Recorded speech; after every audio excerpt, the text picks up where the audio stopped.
Good left hand right on the chin. Pernell has landed that overhand left about 5 times now. Sets it up with the swift jab.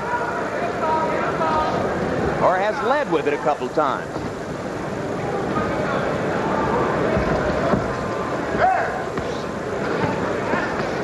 Always looking to dig the right to the rib cage in close. And there a left to the body.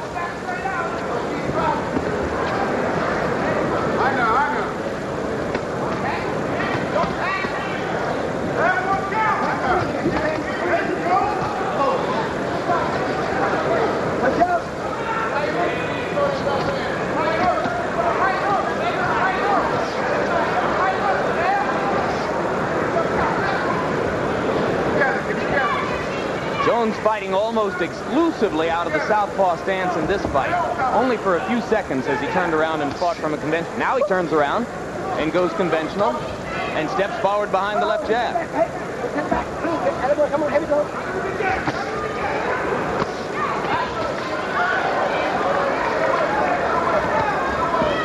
The last time a late substitute defeated a champion, Bone Crusher Smith, against Tim Witherspoon.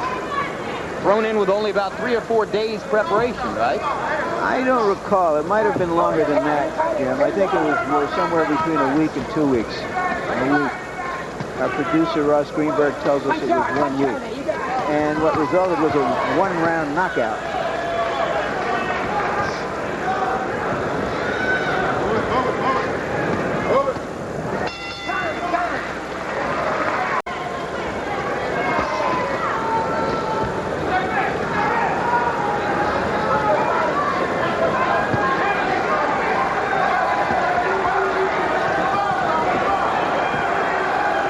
Took a right and gave a couple of good lefts. Content to stand in close and trade punches with Jones.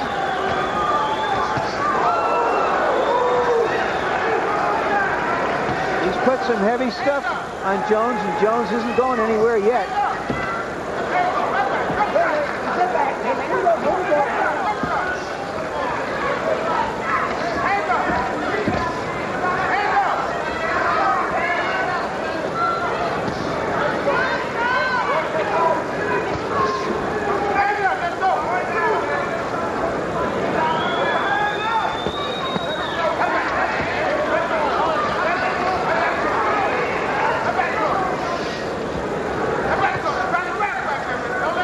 The fact that Whitaker is willing to change is an expression of his confidence in himself. Remember earlier I said, Jim, that he sees everything and it looks like he can land it. I'm referring, of course, to the fact that we will bring you a preview show prior to Foreman Holyfield. Look for your listings on HBO to catch that preview show as we get ready for that big heavyweight championship bout.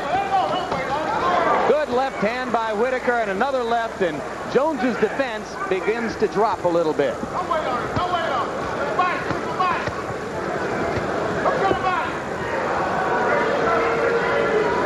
The closest thing to a slugfest, I think, in Pernell Whitaker's professional career. Absolutely. He may also have the sense that how great in condition can Jones be in with 8 days of notification. I mean, even if he wasn't far out of condition, and obviously it wasn't, he wasn't in fighting condition. So as the fight goes on, this kind of tempo figures to help Whitaker.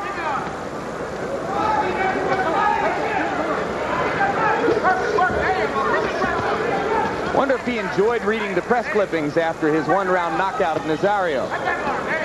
Got a little more pleasure out of that maybe than having read about all of the 12-round decisions that preceded it.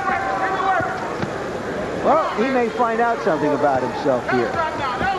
It may be a good learning experience for future fights, particularly big fights, that he has to return to his style, or he may like this. He may feel that he can do this. Of course, you're and so effective a defensive fighter.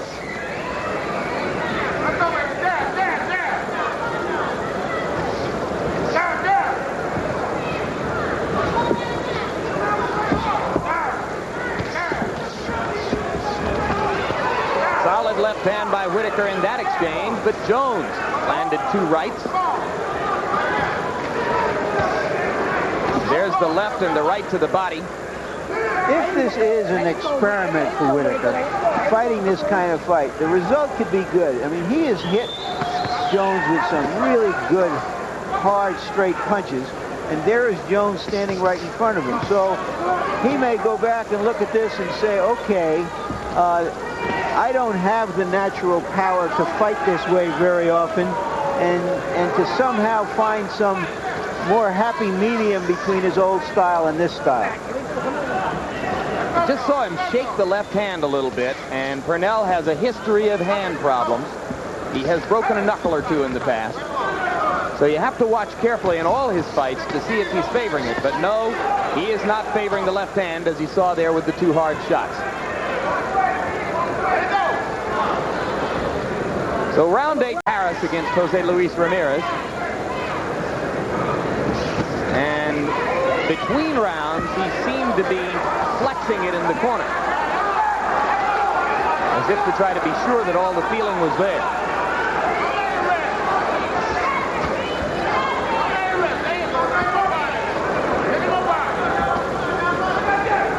That was an old-fashioned punch in the nose, right on the nose. Through the first 8 rounds, Pernell Whitaker threw a lot of hard shots with the left hand.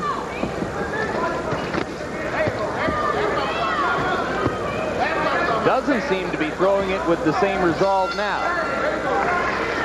Yep, and he shakes it again as he goes back to the corner.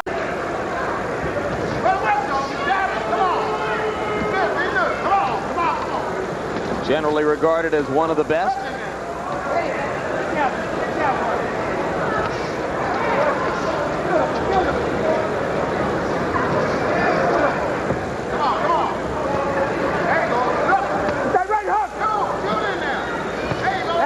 There's the right hook once again, and there again. But Anthony Jones continues to pound away in close. Returning fire from Pernell Whitaker.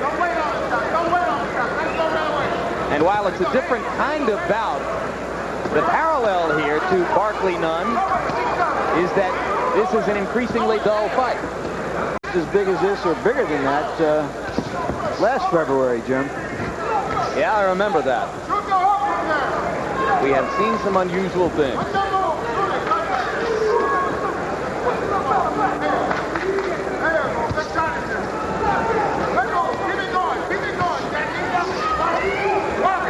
There was a question in Whitaker's corner between rounds as to whether he had hurt the hand. Lou Duva mentioned it. February has been the cruelest month for Mike Tyson, considered invincible, and Hector Camacho. Unbeaten fighters taking unexpected losses in consecutive Februarys on HBO.